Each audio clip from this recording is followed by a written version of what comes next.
Peace and bliss. Welcome back to Reclaiming Our Roots. My name is Tanya.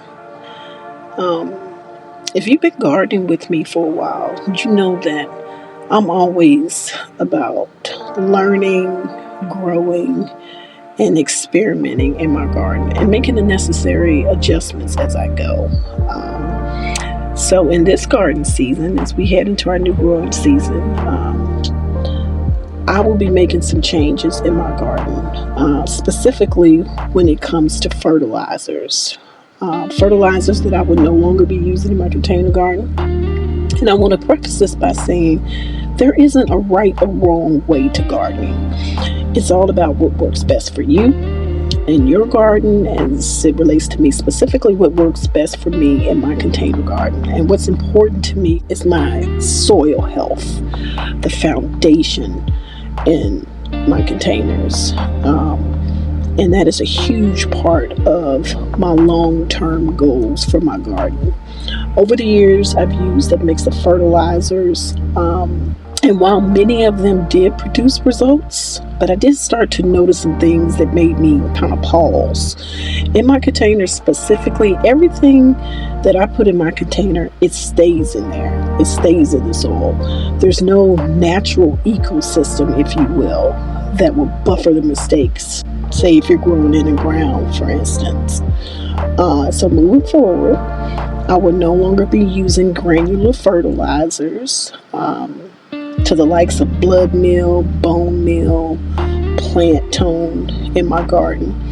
These products do work, but for me, I've noticed that they've come with their set of challenges, which is not sustainable for me. They can be very easily to over apply in some cases. They don't always break down evenly into containers. They can lead to nutrient imbalances that are hard to correct once they happen. I mean, once they're in there, they're in there. And I've also noticed that some of these nutrients, granular fertilizers, they focus more on feeding the plant rather than building healthy soil. And that's not the direction I want to continue to go in my garden. The way for me to garden now is that it's just not the way that I want to go. So instead, moving forward, I'll start to use organic matter. And I'm already using organic matter in my garden.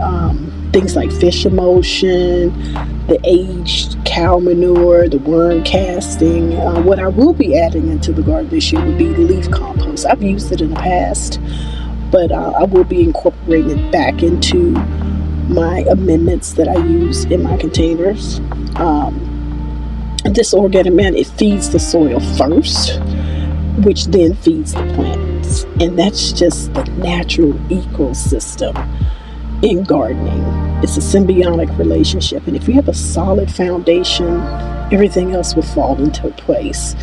They improve the soil structure, they help with the moisture retention, it supports the microbes that live in the soil, and that's something that's incredibly important to me as a container grower.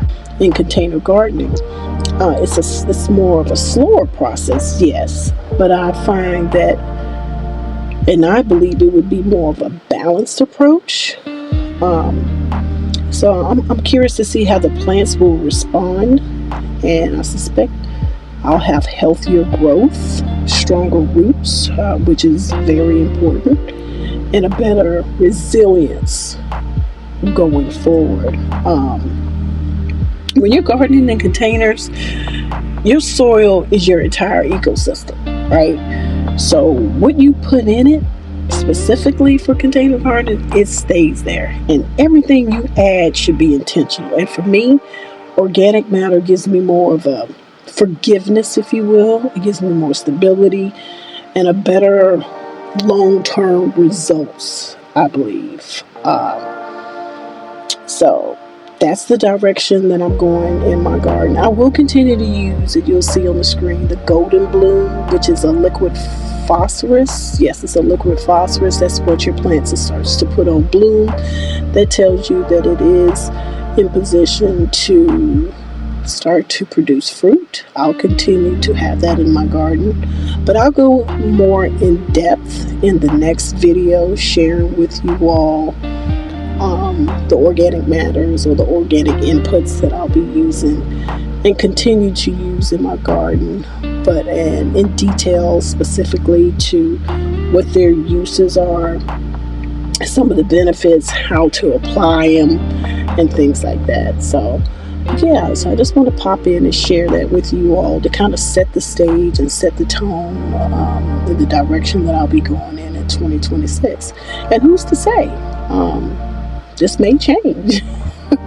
I am known to make changes, but this is one that I believe is sustainable and would be a huge benefit to the garden. So yeah, just want to share that with you all. Let me know in the comments section if you've encountered a change in your garden, and what were some of the changes that you made? What were some of the things that you took out? And what are some of the things that you added in your garden that you found that were productive for your garden? Okay, just want to share that with you all. Until the next video, peace and bliss.